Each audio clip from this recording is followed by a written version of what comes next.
Local 4 News starts now with a breaking news alert. And that breaking news just into the newsroom from Hazel Park. Police are on the scene of a deadly dog attack involving a child. Police say a 4-year-old boy has died after being mauled to death at a home near John R. and 9 Mile. Tim Pamplin is there with the night cam. Tim. An incredibly sad scene here in Hazel Park tonight. A 4-year-old boy dead after a dog the family had fostered went berserk and attacked that 4-year-old boy. During the attack, the mother started stabbing the dog. The dog got away. Police found the dog, tased it. The dog has been put down. The young boy, again, rushed to Beaumont Hospital where he succumbed to his injuries. Neighbors tell me the family only moved into this home a few months ago, and that 60-pound pit bull that attacked the 4-year-old boy was a recent addition to the family. We're going to stay on top of this one, have updates. That's the scene in Hazel Park with the night cam. Tim Pamplin, Local 4. All right, Tim. A longtime Cass Tech teacher is off the job tonight, accused of making racist remarks in class. Detroit schools now investigating what exactly happened last Friday in an economics class. Mara McDonald is live downtown. And Mara, you're hearing the teacher made the remarks as a joke? Well, that's supposedly the context, Kimberly, but what we're hearing from students is that this is a long-term teacher, that he is known for saying provocative things in class, and if that's the case, and if these alleged remarks are true, well, he's certainly gotten a reaction this time that's landed him in a whole lot of trouble. At first, it was like disbelief. When Manisha Hurt's son filled her in on what happened in econ last week, a longtime Cass Tech faculty member who is white got into a conversation with the students, said in a joking tone something that went like this. He said, well, hell, I'm a racist now. And I know that I'm very insensitive to other races. And then he went on to say that he would come up to the school with a white cloak and a burning cross. Hurt couldn't believe what she was hearing. Saying that you would come here with a white cloak and a burning cross, we all know that that symbolizes the KKK, and that's a threat. She reported it to the school Monday, and this robocall has gone out to parents since. The district became aware today of allegations involving a Cass Tech teacher who made racially charged comments. My son said, well, he said it with a smile on his face. I said, it doesn't matter if he had a smile on his face. Did you hear what he said? For now, this teacher has been put on administrative leave. Manisha thinks that there should be no return. And if there is? It would say to me what America, honestly, to me, is about. It's racism. Racism exists. It's real. And to me, I feel like nobody cares. Back here live, per the school district, yes, this faculty member is on administrative leave. Yes, an investigation into these alleged racist remarks is underway. We're live downtown tonight at Cass Tech. I'm Mara McDonald, Local 4. All right, Mara. Well, you're getting closer to Halloween. Been a dry night tonight, but Halloween not looking so good. Not so much. The kids can see their candy haul decreasing with every forecast. But here it is. Look at what's going on down there in northern parts of Illinois, and it's all pointed in our direction. It's rain down here in the central portion of the state, and then there's those blue stripes. Yes, there is some light snow on the northern edge of it. It's headed here by tomorrow. In fact, by 5 a.m., it'll be here for the morning commute, starting in the north zone because of the direction this thing is headed. That's where we'll see it first, and then it's gradually going to spread south. So by 7 a.m., most of that stuff still north of 8 Mile, and then continuing to move to the south. By 9 o'clock, maybe a little bit less intense, but just about everybody's getting wet at that point. And expect the rain to stay around most of Wednesday. Temperatures not going anywhere tomorrow. They'll stay in the 40s, and Thursday, not looking a whole lot better. We'll see what we're adding to the forecast for Halloween. And by the way, trick-or-treating temperatures at 47, whether or not we get the rain or not. So we'll check that out in just a few minutes. Kim? Okay, Ben. A Michigan mother is furious at a judge after her son's killer is given a sentence of a minimum of 39 months in prison.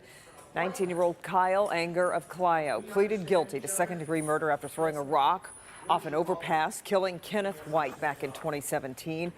He was with a group of 4 other teens who were also charged and await sentencing. The judge says if Anger doesn't behave in prison, he could face up to 20 years, but that wasn't what the victim's mother wanted to hear.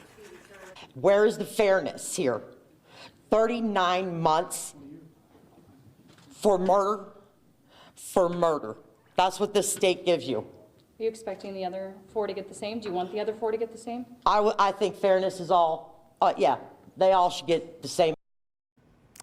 Even though the 19-year-old pleaded guilty to second-degree murder, he was sentenced under the guidelines for manslaughter, which is why his sentence was not longer. Tonight, a grieving family is thanking the Metro Detroit community for its support while dealing with a terrible tragedy. Logan and Briggs Connolly died yesterday morning in a house fire in Grosse Pointe. Late tonight, their family released a statement that reads in part, "The Connolly family would like to express their heartfelt gratitude for the overwhelming support and kindness from the community." A vigil for the two boys is scheduled for 6 p.m. tomorrow evening. That will be held at St. Paul's Catholic Church in Grosse Pointe Farms. In fact, we're going to stream that service live on clickondetroit.com. A lot of people have been sharing their thoughts with the family, and earlier today, the Red Wings paid tribute to the Connolly brothers, who were hockey players. They carried over that sentiment at tonight's game with this tribute on the scoreboard. In Oak Park, a traffic stop leads to an officer being dragged by a getaway driver. It happened over the weekend after the woman behind the wheel allegedly stole from a City Trend store at 9 Mile and Coolidge. When the officer asked the woman to step out, she drove off, and that ended up meaning the officer was dragged for nearly 20 feet before getting away. We understand from police, though, that they believe the woman now plans to turn herself in. Former Congressman John Conyers is going to be laid to rest next week. Conyers will be remembered this coming Monday at Detroit's Greater Grace Temple at 11 a.m. The congressman served his country for 53 years in the U.S. House of Representatives, was a founding member of the Congressional Black Caucus, and a champion of civil rights. He died over the weekend at the age of 90. Well, just in time for Halloween, a little something to give you the willies. We have seen videos of exotic spiders showing up in fruit like grapes. Not usually this close to home, Milford to be exact, and one loving husband was kind enough to record his wife's reaction to it. Jason Colthorpe talked with them tonight, and he's got more. Jason? And she was pretty much horrified by all of this, Devin, especially considering she reached into those grapes at one point while she was at the store. And after some internet detective work, they're pretty sure this was a black widow spider. I'm sorry, is a black widow spider, because tonight, the spider is still alive. It's a great Halloween story. Spooky to say the least, especially the video that Andy Russo took Monday of what his wife Karen brought back to their Milford home. Spider. From the grocery store. Oh, it is a black widow.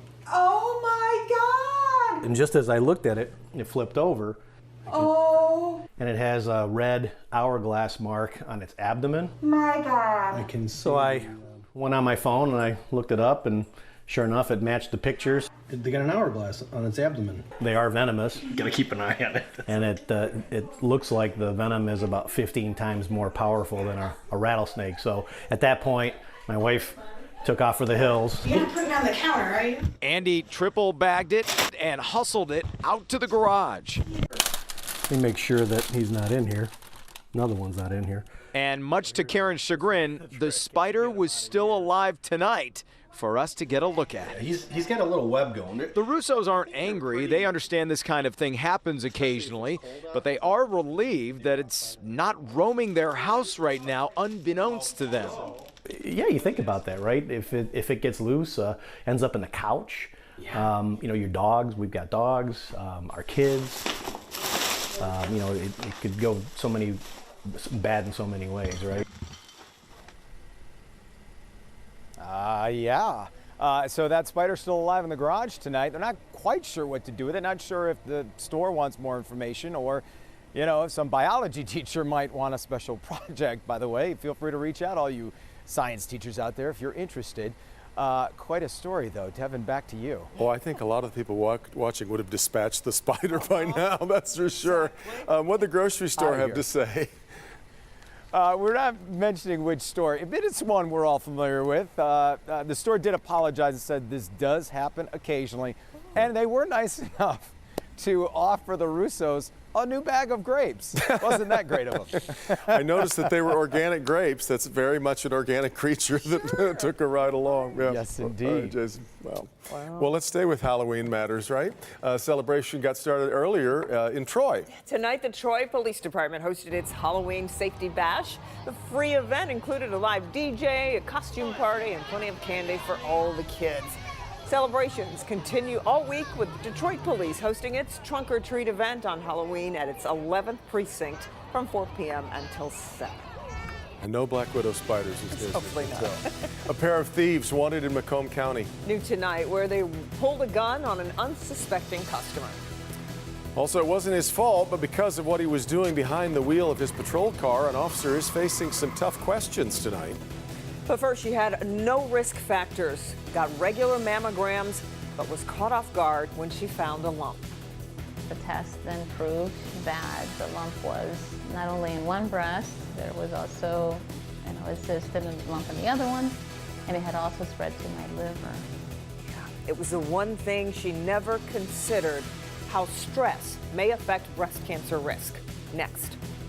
With all the candy, Halloween may not seem like the healthiest holiday, but some of Halloween's biggest stars are playing an important role in research that could help you. It's for Wellness Wednesday, tomorrow at 6 a.m. You can feel it in the air. A season for fun and a big scare. It's Basil's first Halloween. What will he be? The plan is in place. Just wait and see. Until then, send me pics of your favorites all dressed up, great shots of kids, or even your pup. And I'm looking for scary homes around town. They may be on your street, so look up and down. Share the Halloween fun for all to see, and we'll post it online and on TV. Look for Kimberly's